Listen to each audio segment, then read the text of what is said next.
नमस्कार दोस्तों। वैसे तो महात्मा गांधी पर पिछले 70 साल में जितनी कथाएं, कहानियां, फिल्में और कविताएं लिखी गई है, किताबें लिखी गई है, उतनी शायद ही किसी दूसरे व्यक्तित्व पर लिखी गई होगी। उनके ऊपर जितनी गहराई से लिखा गया है उतना तो शायद शिवाजी और महाराणा प्रताप के बारे में भी नहीं लिखा गया होगा। गांधी जी क्या खाते थे, क्या पहनते थे, क्या उन्हें गाय का दूध पसंद था या वो बकरी का दूध पीते थे, उनकी बकरी हरा चारा खाती थी या फिर काजू बादाम खाया करती थी, या वो लंदन में अपनी बकरी को फ्लाइट में बैठाकर अपने साथ लेकर वहां पर क्यों गए थे, उन्होंने फोटो क्यों खिंचवाई थी, से लेकर महात्मा गांधी जी को दाल पसंद थी या नहीं थी, मूंगफली कच्ची खाते थे या सेक कर खाते थे, हलवे में कितना घी डालते थे, नींबू केला पसंद था या नहीं था उन्हें, से लेकर तेल में सिका हुआ गेहूं का आटा और पूरे हुए मूंग से लेकर उनको कितनी बार दस्त हुए थे तक लिखा गया है और पढ़ाया गया है। वेंटनर में जब वो रहते थे तो वो किसके मकान में रहते थे, उस मकान मालिक के कितनी लड़कियां थी, और जो छोटी लड़की थी उसकी हाइट कितनी थी, उसकी उम्र कितनी थी, जो अक्सर महात्मा गांधी जी को वेंटनर की खूबसूरत पहाड़ियों पर घुमाने ले जाया करती थी। महात्मा गांधी किसी वेजिटेरियन रेस्टोरेंट में एक बुढ़िया से मिले थे जो उन्हें उनके घर लेकर जाती है रविवार को, जहां पर वो 4-5 लड़कियों से उन्हें मिलवाती है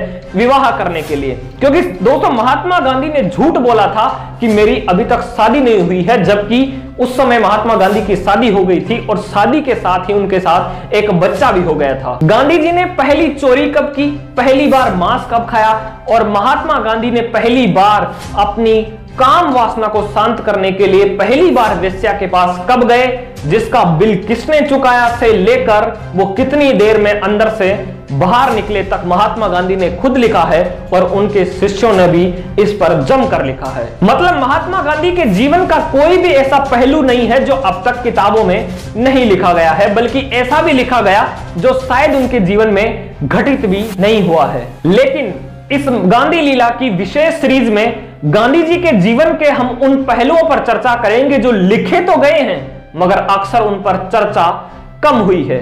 हम आगे बढ़े उससे पहले एक डिस्क्लेमर दे देते हैं कि जो भी आगे बोलने जा रहे हैं, जो हम तथ्य सामने रख रहे हैं, वो महात्मा गांधी द्वारा लिखी गई पुस्तक जो उन्होंने खुद ने लिखी थी, किताब का नाम था सत्य के प्रयोग आत्मकथा, उसी को आधार बनाकर हम आगे आने वाली बात करेंगे।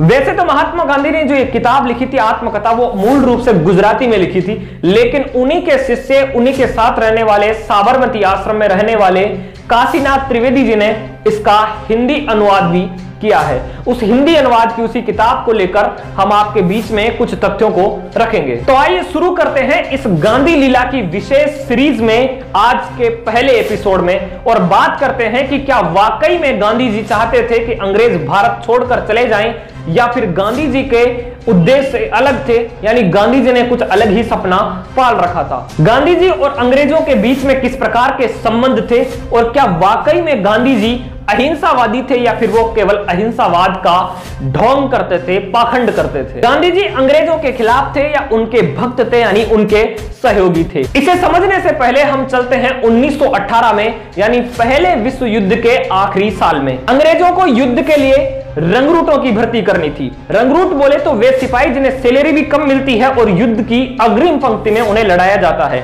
अंग्रेज चाहते थे कि रंगरूट उन्हें भारत से मिले, यानी भारत के युवा इस विश्व युद्ध में साम्राज्य का साथ दें।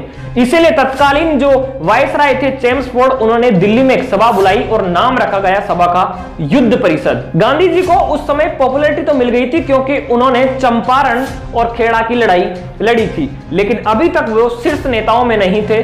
शीर्ष नेताओं में थे मदन मोहन मालवीय जी, एनी बेसेंट, और जो सर्वश्रेष्ठ जो सुपरस्टार थे उस समय वो थे बाल गंगाधर तिलक। लेकिन इस सभा में गांधी जी को बुलाया गया और लोकमान्य बाल गंगाधर तिलक और एनी बेसेंट को नहीं बुलाया गया, क्योंकि चेम्सफोर्ड जो वायसराय थे उनके परम मित्र थे गांधी, और तिलक तो घोर शत्रु थे अंग्रेजों के।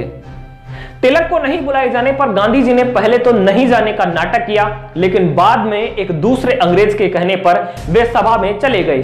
केवल सभा में गए नहीं बल्कि उन्होंने वहां पर भाषण दिया और अंग्रेजों के इस अभियान का समर्थन किया और लोगों से अपील की, यानी हिंदुस्तानियों से अपील की कि वे अंग्रेजों का इस समय साथ दे और अंग्रेजों के लिए खप जाएं, मर जाएं, मिट जाएं। यानी हिंदुस्तानी शस्त्र उठाकर अंग्रेजों के लिए, बाकी देशों से लड़ने के लिए इस युद्ध में सम्मिलित हो जाएं। इसके बावजूद भी जब हिंदुस्तानियों ने अंग्रेजों का साथ देने के लिए मना कर दिया तो गांधी जी ने गांव-गांव जाकर, शहर-शहर जाकर रंगरूटों की भर्ती करने लग गए और एक बड़ी सेना रंगरूटों की अंग्रेजों के लिए उन्होंने तैयार कर दी।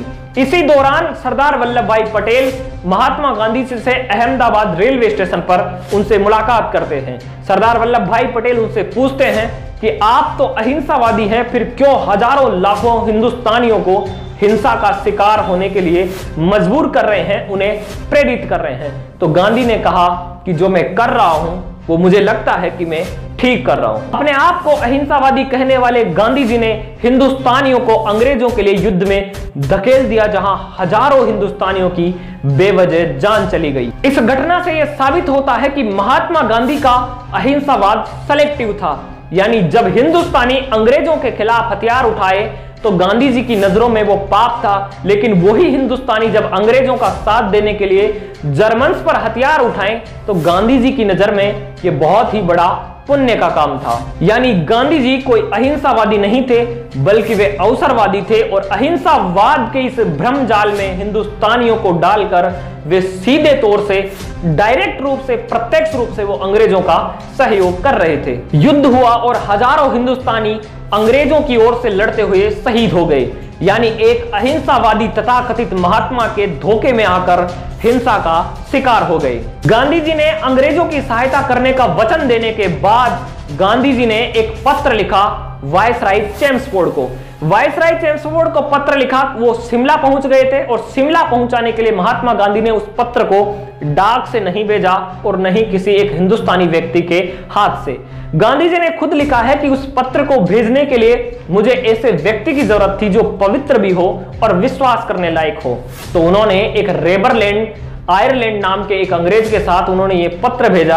यानी गांधी की नजर में कोई भी हिंदुस्तानी विश्वास करने लायक और पवित्र नहीं था। इस प्रसंग के बाद सवाल उठना लाजमी है कि इस पत्र में ऐसा क्या था कि गांधी जी ने उसे डाक से नहीं भेजा। इस पत्र में ऐसा क्या था कि गांधी जी नहीं चाहते थे कि इस पत्र को कोई भी हिंदुस्तानी पढ़े। इस पत्र में जरूर कुछ ऐसा था कि गांधी जी नहीं चाहते थे कि यह पत्र सार्वजनिक हो। लेकिन कालांतर में जब महात्मा गांधी इतने बड़े हो गए कि उनके खिलाफ बोलना तो दूर, उनके मत से सहमत नहीं होने वाले को भी पापी करार दिया जाने लगा। यानी गांधी अब इतने बड़े ऊंचे आसन पर पहुंच गए थे कि वहां पर उनकी गलतियां कोई मायने नहीं रखती है। तब 1929 में महात्मा गांधी की एक किताब आई, सत्य के प्रयोग अथवा आत्मकथा। यह मूल रूप से गुजराती में लिखी गई और इस पत्र का फिर महात्मा गांधी ने खुद जिक्र किया। ऐसे तो यह पत्र बहुत बड़ा है, लेकिन इस पत्र की हम आपको कुछ हेडलाइंस दिखाते हैं। इस पत्र को पढ़ने के बाद आपको महात्मा गांधी के उद्देश्य और उनके ध्येय का पता चल जाएगा और वीडियो के जो शुरुआत में जो सवाल थे उन सवालों के जवाब भी आपको मिल जाएंगे। गांधी जी तत्कालीन वायसराय चेम्सफोर्ड को लिखते हैं कि जिस साम्राज्य में आगे चलकर हम संपूर्ण रूप से साझेदार बनने की आशा रखते हैं, संकट के समय आपकी मदद करना हमारा परम धर्म है। किंतु मुझे तो यह तो कहना ही चाहिए कि इसके साथ यह आशा बंधी हुई है कि इस मदद के कारण हम अपने ध्येय तक पहुंच सकेंगे। यानी गांधी जी का जो उद्देश्य था वो देश को आजाद कराने का नहीं था, बल्कि हमारी ही जमीन पर अंग्रेजी साम्राज्य में साझेदार बनने का था। इस पत्र की हेडलाइन आपको यह बता रही है कि गांधी जी के उद्देश्य क्या थे और ये यह भी बता रही है कि उस सभा में गांधी जी को बुलाया गया लेकिन बाल गंगाधर तिलक को नहीं बुलाया गया, क्योंकि गांधी जी की सोच साम्राज्य में साझेदार बनने की थी, लेकिन तिलक की सोच तो उन्होंने कहा था कि स्वराज्य हमारा जन्मसिद्ध अधिकार है और इसे हम लेकर रहेंगे। तो फिर अंग्रेज तिलक को क्यों बुलाते? गांधी जी आगे लिखते हैं कि अगर यह संभव होता तो मैं होम रूल शब्द का उच्चारण तक नहीं करता। दोस्तों 1916 में बाल गंगाधर तिलक ने एक आंदोलन चलाया था, होम रूल। इसका मतलब था कि हमारी जमीन पर हमारे ही लोगों का शासन हो। तो शायद उस समय गांधी जी ने उनका साथ दिया होगा या समर्थन किया होगा, नारे भी लगाए होंगे।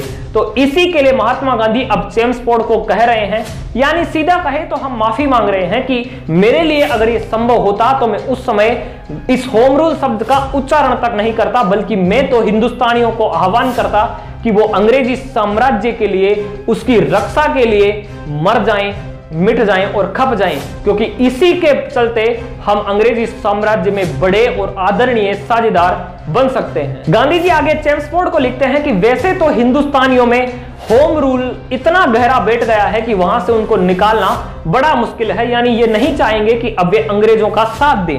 फिर भी मैं तमाम कोशिश करूंगा, जितने स्वयंसेवक इकट्ठे कर सकूंगा, यानी जितने रंगरूट आपके लिए मरने के लिए भेज सकूंगा उतने भेजने की मैं तमाम कोशिश करूंगा। गांधी जी आगे चेम्सफोर्ड को लिखते हैं कि वे मुस्लिम देशों के प्रति भी स्पष्ट आश्वासन देने के लिए वो मंत्रिमंडल को एक पत्र लिखे, यानी महात्मा गांधी को मुस्लिम देशों की ज्यादा चिंता थी भारत की अपेक्षा। और जो अंत की लाइंस है जो महात्मा गांधी ने चेम्सफोर्ड को लिखी है वो ज्यादा महत्वपूर्ण है।